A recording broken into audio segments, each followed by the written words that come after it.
Ah ouais. Donc oui, on va essayer de parler des approches personnalisées, des approches drivées par les biomarqueurs en immuno-oncologie et des limites potentielles. Le premier constat qui pose cette question, l'inadéquation entre les résultats cliniques des anti-PD1. Enfin, très peu de patients ne répondent pas, donc un faible taux de réponse. Donc, c'est-à-dire que pour la majorité des patients, ils vont être traités pour rien avec des anti-PD1. Alors que, bon, là, je vous ai mis l'exemple pour un anti-CTLA4, mais alors que chez ces mêmes malades, la réponse, c'est souvent des réponses prolongées. Là, je vous ai mis l'actualisation à 10 ans des premiers essais d'anti-CTLA4 dans le mélanome avec un plateau que vous voyez de 20% de malades qui sont en réponse très prolongée. Donc on a vraiment cette différence. Très peu de malades répondent, mais par contre quand ils répondent, il y a un bénéfice qui est majeur. Et en fait, même quand on se met quand on regarde à l'intérieur de chaque type histologique, dans tous les types histologiques, on va avoir de la réponse. L'un des exemples les plus frappants pour ça, c'est l'exemple du sarcome. Si on prend le sarcome, qui représente 1% de tous les cancers de l'adulte et qui est finalement un regroupement de différentes entités histologiques, quand on prend les sarcomes des tissus mous de l'adulte et qu'on traite par anti-PD1 plus ou moins en association avec de la chimiothérapie, dans le cadre de Pimbrosarc par exemple, on voit qu'on réussit à obtenir un taux de réponse qui varie entre 1% et 15% selon les essais. Alors évidemment, qui varie également selon le type histologique qui est inclus. Et donc 10% de taux de réponse, jugé jusque-là peu intéressant sur le plan clinique et peu pertinent, donc assez peu de développement dans le sarcome, jusqu'à ce que finalement on se pose la question, qu'est-ce que c'est que le micro-environnement tumoral dans les sarcomes? Qu'est-ce qui se passe dans le sarcome? Et c'est des équipes d'ici qui ont largement travaillé sur ce sujet. Et donc, ce papier de Nature, publié dans Nature en 2020, qui va finalement faire caractériser le micro-environnement des sarcomes, les classer entre différents types suivant l'infiltrat immunitaire, entre cycle A, B, C, D, E. Et le cycle E, c'est donc le groupe qui est le plus riche en cellules de l'immunité, que ce soit de l'immunité adaptative ou de l'immunité innée. Et donc, finalement, en se penchant plus spécifiquement sur les tumeurs qui sont cycle E, on s'est rendu compte que ces tumeurs-là étaient riches en structures lymphoïdes tertiaires, ce qui a permis de mieux caractériser quels malades pouvaient répondre à l'immunothérapie, parce qu'en reprenant de manière rétrospective dans SARC 028, on réussissait à montrer un bénéfice de 50%, enfin un taux de réponse de 50% chez les patients qui étaient cycle E. Ça a donné lieu donc à une tentative de validation prospective de ces résultats. Et quand on sélectionne les patients qui ont des sarcomes des tissus mous sur la présence de TLS, ça c'est les travaux du professeur Italiano, on passe de ce résultat, c'est le même essai, la population non sélectionnée, le papier initial 2018, on voit que sur les 41 patients, seulement un avait une structure lymphoïde tertiaire. C'est d'ailleurs le seul patient qui répond, un taux de réponse qui est de 2,4%. On sélectionne les malades, on arrive à 30%, et là, on est tout de suite sur une stratégie qui est beaucoup plus payante. On sélectionne les malades, indépendamment du type histologique, on sélectionne les malades sur un biomarqueur, et on réussit à obtenir une thérapie qui est beaucoup plus efficace. Et ça va finalement un peu souligner le fait que si on parle d'immunothérapie, ne pas prendre en compte le micro-environnement tumoral, c'est quand même un peu une erreur. Parce qu'il y a différents types de micro-environnements tumoraux, ceux qui sont très inflammés, ceux qui ne sont pas du tout inflammés, ceux qui sont exclus. Et considérer que chacun va répondre à l'intérieur d'une même histologie de la même manière, juste sur la foi de leur histologie, c'est une erreur. Alors, en pratique, qu'est-ce qu'on utilise à l'heure actuelle pour guider le choix d'un traitement par une immunothérapie? Là, je vous ai mis un peu les indications en première ligne métastatique et est-ce qu'elles sont associées à un biomarqueur, les associations d'immunothérapie. Ce qu'on voit, c'est que classiquement, le seul biomarqueur qui sort de manière claire, c'est le PDL1, soit sur le CPS, soit sur le TPS en immunohistochimie.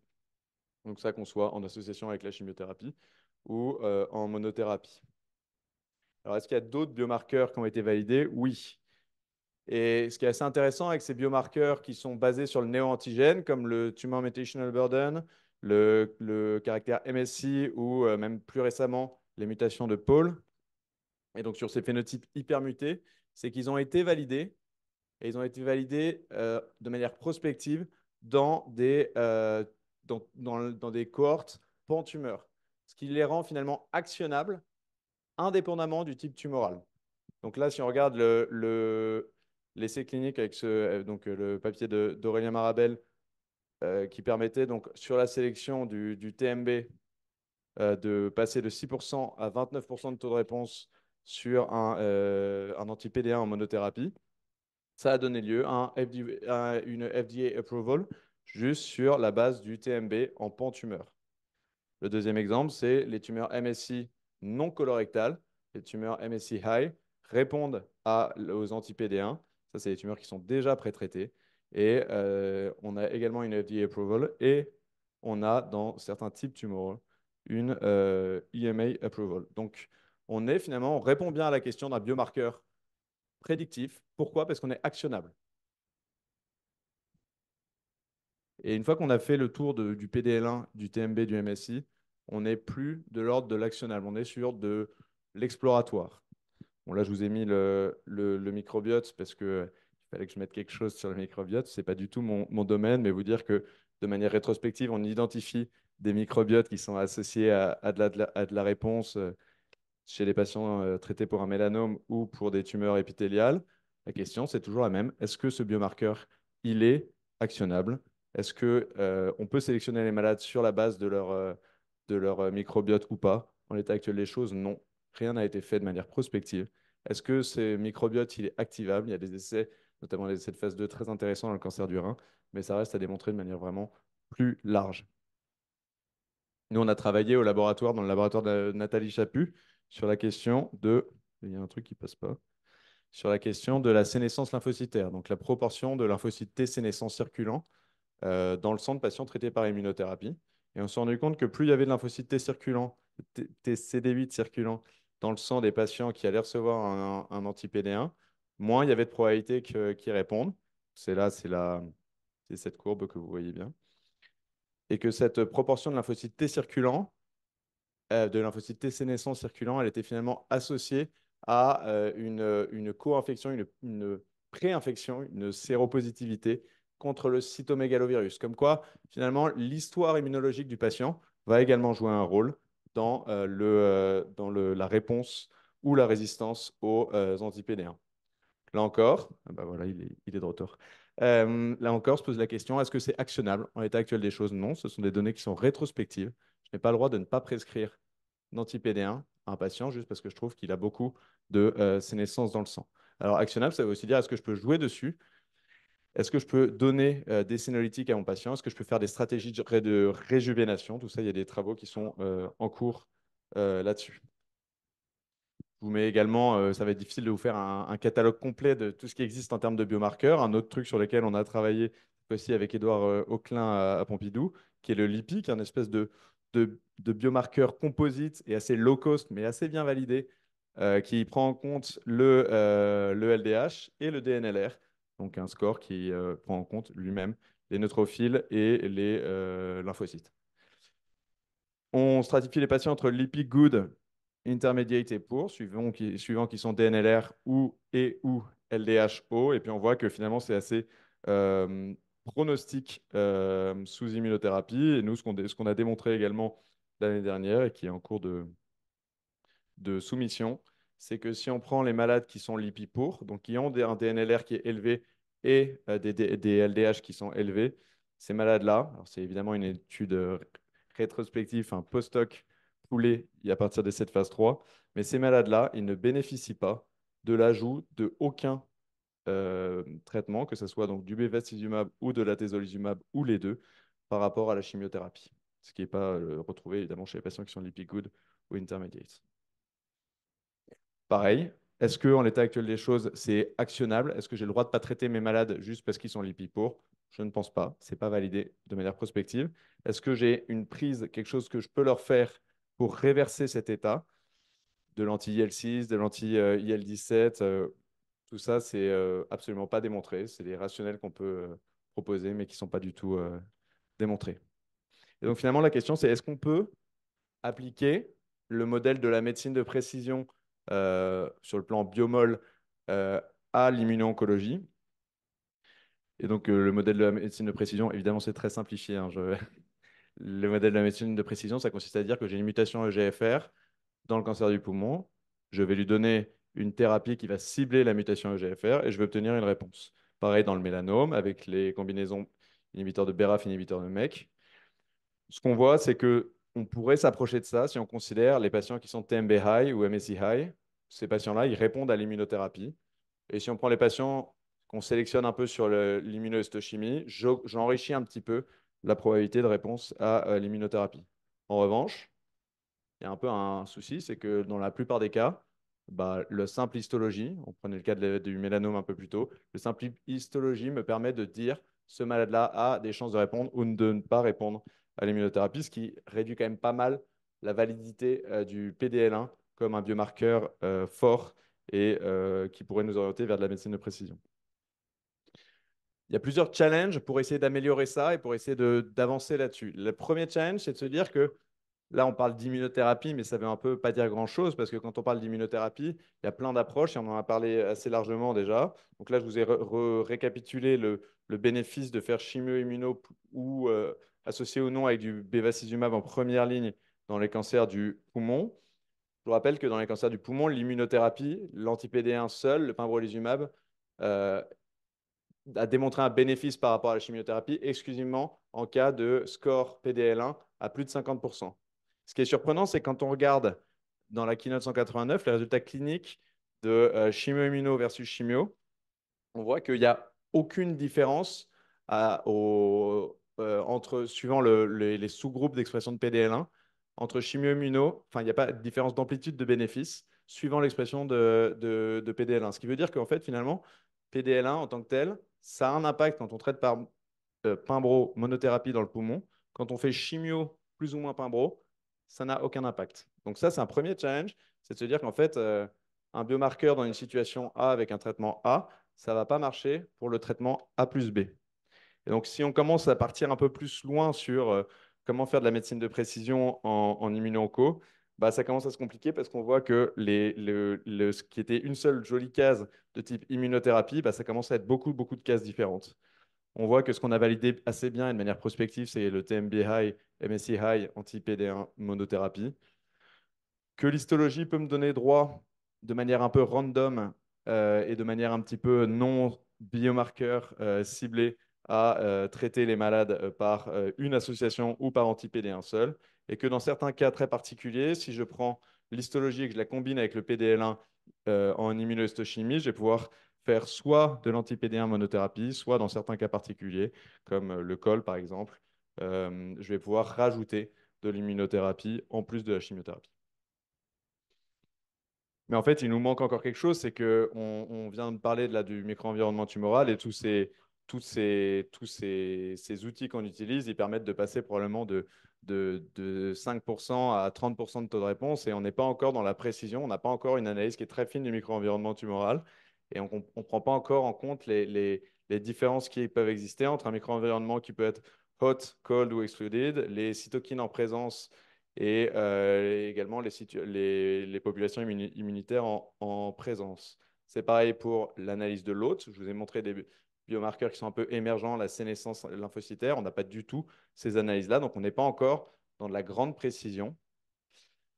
On peut rajouter encore un niveau de complexité en se disant que tous ces éléments-là qui nous donneraient accès aux traitements là, qui sont validés pour l'instant, eh ben, ils pourraient être eux-mêmes targetés. Je vous donne un exemple avec, par exemple, l'IL6. Il y a des très bons médicaments anti-IL6 qui existent dans les maladies auto-immunes et qui pourraient être utilisés dans le cancer. Pourquoi ne pas les utiliser chez les malades qui sont IL6 high, par exemple? Et puis, bah, on se rajoute encore plus de complexité quand on regarde les T-cell engagers, par exemple, qui vont activer un lymphocyte T en présence d'une cible. Est-ce que la cible est vraiment exprimée? Est-ce que le lymphocyte T qui est présent, bah, est-ce qu'il est déjà il est vraiment présent? Quel est le phénotype du lymphocyte T qui est présent? Et tout ça, c'est un peu de complexité à notre modèle. Et on voit que bah, on est sur un micro-environnement qui est un peu redondant, qui est un peu compliqué et qui va complexifier pas mal le développement de la médecine de précision. Donc non, on n'est pas en train de faire de la médecine de précision pour l'instant en immuno-onco. Et ça ne va pas s'améliorer parce qu'on rajoute encore plus de complexité avec les médicaments qui arrivent. Moi, je suis au DITEP, on commence à avoir beaucoup. Les DITEP, c'est les essais de phase 1 en oncologie. Donc, moi, je fais particulièrement de l'immuno-onco au DITEP. On voit beaucoup de nouvelles classes thérapeutiques qui arrivent. Là, je vous ai mis un petit résumé pour vous dire que ça va être c'est compliqué à suivre. La deuxième chose, c'est que en plus du couple biomarqueur combinaison thérapeutique, il faut qu'on, au sein de chaque biomarqueur, au sein de chaque micro-environnement tumoral, il faut qu'on caractérise qu'est-ce qui marche le mieux. Et donc là, je vous ai marqué, je vous ai remis l'exemple du papier du professeur Italiano sur les anti-PD1 dans les sarcomes TLS positifs. Donc très belle réponse. Et il se peut que chez ces malades-là, l'anti-PD1 soit une clé en tant que telle pour restaurer une immunité antitumorale. Mais est-ce qu'on ne peut pas imaginer qu'il y ait d'autres choses qui fonctionnent? Et finalement, il y a des approches qui sont assez intéressantes.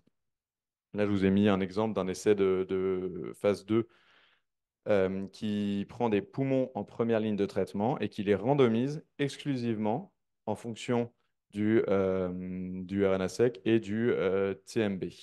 Suivant le GEP, donc l'infiltrat en RNA-seq et le TMB, on définit 4 groupes et chacun de ces groupes est randomisé entre Pimbro-Lenva, Pimbro anti-CTLA4, Pimbro anti-LAG3 et puis un anti-LAG3 mais sur un autre schéma.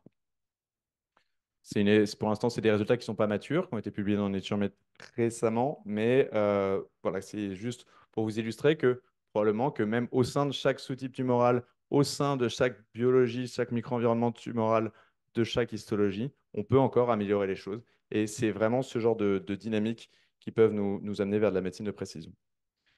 Il y a beaucoup d'essais qui commencent à avoir ces approches.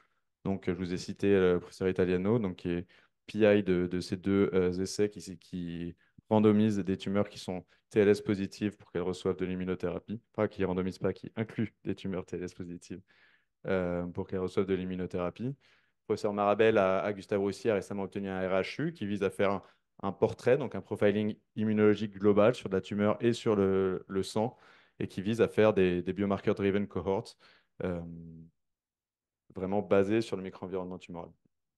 Troisième chose, un autre challenge, c'est qu'on a beaucoup, ce qui n'existe pas en biomol, des biomarqueurs de résistance. Et ça, c'est hyper difficile, à mon sens, à intégrer dans la pratique clinique. Je vous donne un exemple. Patiente de 50 ans, elle a un cancer du poumon wild type, donc pas d'altération EGFR, ALK ou ROS1. Elle a un PDL1 à 30%. L'indication classique, c'est de lui faire de la chimio-immunothérapie. Sauf que chez cette patiente-là, on va un peu plus loin et puis on se retrouve à lui faire un LIPI. On se rend compte qu'elle est LIPI pour. On se rend compte qu'elle a des métastases hépatiques. Donc ça, c'est des données qui ne sont pas encore publiées, mais qui démontrent que de manière très claire, il n'y a aucun bénéfice à rajouter de l'immunothérapie à la chimiothérapie chez les malades avec des métastases hépatiques. On se rend compte il y a beaucoup de sénescence CD8 circulant. Est-ce que cette patiente-là, il faudrait lui faire de la chimiothérapie monothérapie plutôt que de la chimiothérapie immunothérapie? Moi, je trouve que ce serait déraisonnable de ne pas lui prescrire chimio-immunothérapie juste sur la foi de biomarqueurs qui sont validés en rétrospectif. Donc, à mon sens, l'une des manières de s'en sortir sur les biomarqueurs de résistance, c'est de les inclure en termes comme des facteurs de stratification dans les essais de phase 3. Parce qu'il n'y a que comme ça qu'on pourra vraiment dire, bah, dans telle population, il ne faut pas leur faire tel traitement. Ça épargne de la toxicité, ça épargne de la toxicité pour le patient et pour la société. Un autre challenge, c'est qu'il va falloir qu'on comprenne aussi un tout petit peu mieux nos drogues.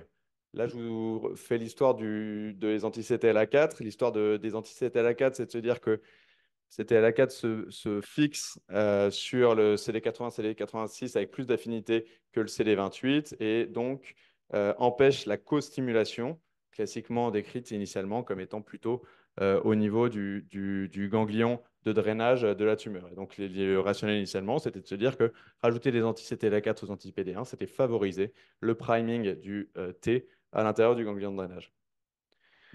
Assez vite, il y a eu l'histoire en fait, on s'est rendu compte que les lymphocytes qui exprimaient CTLA4 de manière plus claire, c'était les lymphocytes T régulateurs.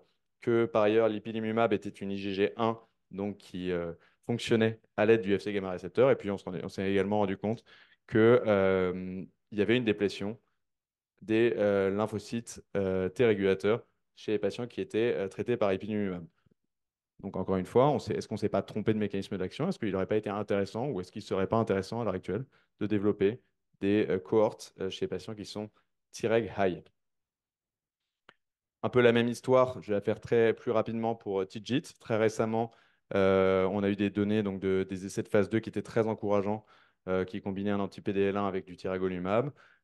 Les deux essais de phase 3 qui nous sont retournés ont été négatifs et ces médicaments, ils ont été développés. Le fait de bloquer TIGIT, le rationnel, c'était TIGIT, c'est un récepteur transmembraneur qui est inhibiteur, qui est présent à la surface des lymphocytes T et NK activés. Et donc, la fixation de TIGIT sur CD155 est en tant que telle inhibitrice et bloque la fixation de CD226, qui est lui-même activateur sur CD155. Donc, ça, c'est un peu le rationnel initialement. Donc, on se disait, on va encore plus activer les lymphocytes TCD8. Et il y a eu un nouveau papier, encore une fois, qui démontre la même chose, un peu le même effet. On a finalement TIGIT qui est largement surexprimé par les lymphocytes T régulateurs dans la tumeur. Et pour obtenir un bénéfice des lymphocytes T régulateurs sur les données de l'essai de phase 2 tiragolumab plus atezolizumab, on voit que ceux qui bénéficient vraiment de l'ajout de l'anti-TIGIT, c'est ceux qui ont des macrophages, c'est ceux qui ont des T régulateurs. Et on restaure finalement un bénéfice, un pronostic qui était moins bon chez ces malades-là. Encore une fois, si on part du principe que ces médicaments déplètent les lymphocytes régulateurs, est-ce qu'on ne s'est pas trompé de mécanisme d'action? Est-ce qu'on n'aurait pas pu faire des cohortes qui sont dédiées aux malades qui ont beaucoup de lymphocytes régulateurs? Et puis, j'ai terminé là-dessus parce que moi, nous, c'est ce qu'on fait un peu au quotidien, c'est donc le développement de médicaments. Comment est-ce qu'on fait pour intégrer toutes ces données, toutes ces réflexions dans le développement des médicaments? Là, je vous ai mis un peu comment ça se passe pour développer un essai, pour faire un essai de phase 1. Le principe de base, c'est qu'on fait une escalade de doses. Et puis, là, je vous ai mis le schéma 3 plus 3. On fait un palier de dose, on attend, on regarde la toxicité, on monte, et 3 patients par 3 patients, jusqu'au moment où on atteint une toxicité dite inacceptable. On redescend au palier de dose inférieur. On définit que ça, c'est la dose pour les phases d'expansion. Hop, et là, on fait des phases d'extension est basé sur le rationnel préclinique de la molécule, basé sur le fait que je fais de l'immunothérapie, que globalement, l'immunothérapie avec un grand I, ça marche très bien dans le poumon, dans le mélanome, etc. Je ne vais pas le proposer. Je ne vais pas ouvrir de cohorte sarcome, je ne vais pas ouvrir de cohorte dédiée au micro-environnement. Donc ça, c'est la phase. C'est comme ça que se design à l'heure actuelle un essai de phase 1. L'analyse du micro-environnement tumoral et les analyses translationnelles, elles auront lieu dans un second temps et quasiment exclusivement si jamais il y a eu un bénéfice, si jamais il y a une volonté industrielle de poursuivre le développement de la molécule. Nous, à Gustave Roussy, on a un partenariat avec Veracyte, qui est donc qui est un laboratoire américain et surtout avec sa filiale marseillaise, qui est l'ancien LIEDX du professeur Gallon. Euh, qui nous permet de faire un recrutement prospectif des malades inclus dans cette phase 1 d'immunothérapie au DITEP. On a donc défini 4 cohortes un peu arbitraires, les T-cell engagers, les antibody drug conjugates, les new IO, qui est un peu un espèce de consortium d'essais thérapeutiques très très divers, et puis les virus oncolytiques. Chez ces malades-là, on envoie des biopsies en FFPE et puis on obtient des données d'immunohistochimie multiplex, de RNA-seq et de whole exome sequencing. Et le but, c'est que ces données soient générées en un temps rapide, en un temps qui est compatible avec la clinique et que donc en moins de 8 semaines, un peu dur, hein, mais en moins de 8 semaines, on puisse discuter des résultats. On puisse discuter des résultats à la fois sur le versant, est-ce que ce malade, il a répondu ou il n'a pas répondu à notre essai de phase 1? Est-ce qu'il y avait des biomarqueurs très précoces? Est-ce qu'il y a des signes de réponse quand on a les biopsies pré-post? Et est-ce qu'il y a des opportunités de traitement? C'est la dernière diapo. C'est juste pour vous dire comment on rêverait, nous, au DITEP, que se passent les essais de phase 1. Ce serait d'analyser ce micro-environnement tumoral, un peu comme on est en train d'essayer de le faire dans le cadre de notre partenariat avec Veracyte, c'est de les analyser en direct et de pouvoir regarder chez chaque patient est-ce qu'il y a de l'activité même indépendamment d'une réponse clinique, est-ce que j'ai un impact en termes de RNA-seq, en termes de micro-environnement tumoral, est-ce que j'ai des changements, est-ce qu'il y a des biomarqueurs qui émergent? Et avec 3, 9 patients et un rationnel de la maladie, un rationnel du médicament, on est déjà capable d'identifier, ah, lui, ça marche plus tôt parce qu'il y a ça, lui, il n'y avait aucune chance que ça fonctionne parce que ça. Et donc, au fur et à mesure, notre rêve, c'est d'arriver vers un schéma dans lequel la dose de phase 2 recommandée, elle n'est pas que définie sur la toxicité, mais également sur un effet pharmacodynamique. Et puis qu'on arrive, toujours en actualisant les données en continu, on arrive à créer des cohortes qui soient biomarker-driven et tumeur agnostiques. Voilà. Je vous remercie beaucoup. Et puis, voilà.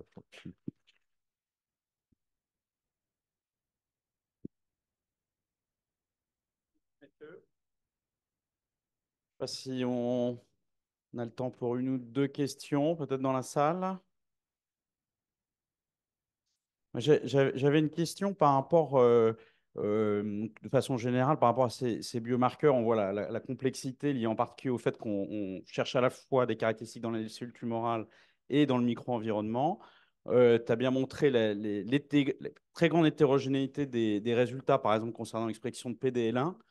Ça défie un peu toute logique de voir en fonction des types tumoraux, des traitements, des résultats très différents. Est-ce que une des raisons du problème peut être l'hétérogénéité du micro-environnement dans le temps? C'est-à-dire, finalement, est-ce que c'est la même chose de biopsier juste avant de commencer le traitement ou 3 ans avant? Est-ce qu'on a déjà observé qu'il y a une différence? Et dans l'espace, donc, est-ce qu'il y a un intérêt, par exemple, pour de l'imagerie ou une autre technique qui permettrait d'avoir une appréciation plus globale de l'expression de PDL1, par exemple, ou d'un autre biomarqueur? Alors, pour ce qui est du temps, il y a beaucoup de variabilité intermétastatique, entre guillemets, entre la tumeur primitive et l'évolution métastatique. Ça, c'est des choses qui sont assez bien démontrées. Et l'échappement, l'immune escape, joue un rôle qui est majeur à plusieurs niveaux dans le processus métastatique. En ce qui concerne à l'intérieur même, dans la variabilité intertumorale, il y a également il y a un travail sur lequel je ne me suis pas trop étendu qu'on est en train de faire sur l'impact des métastases hépatiques. On démontre vraiment très clairement qu'il n'y a pas de bénéfice à traiter par anti-PD1 des malades qui ont des métastases hépatiques sur des données d'essais de phase 3 qui utilisent comme facteur de stratification un facteur de résistance. C'est là où on va pouvoir conclure pour la seule fois dans le cancer bronchique en première ligne. Et on démontre qu'il y a probablement un bénéfice à rajouter chez ces malades-là du bevacizumab. Bon, ça, c'est encore un peu, c'est en cours de travail. Donc, il y a probablement un impact des localisations tumorales en tant que telles. Après ça, bah, il y a la plupart de radiomiques, etc. Mais je suis pas le mieux placé pour y répondre. Merci beaucoup, Mathieu. Bah,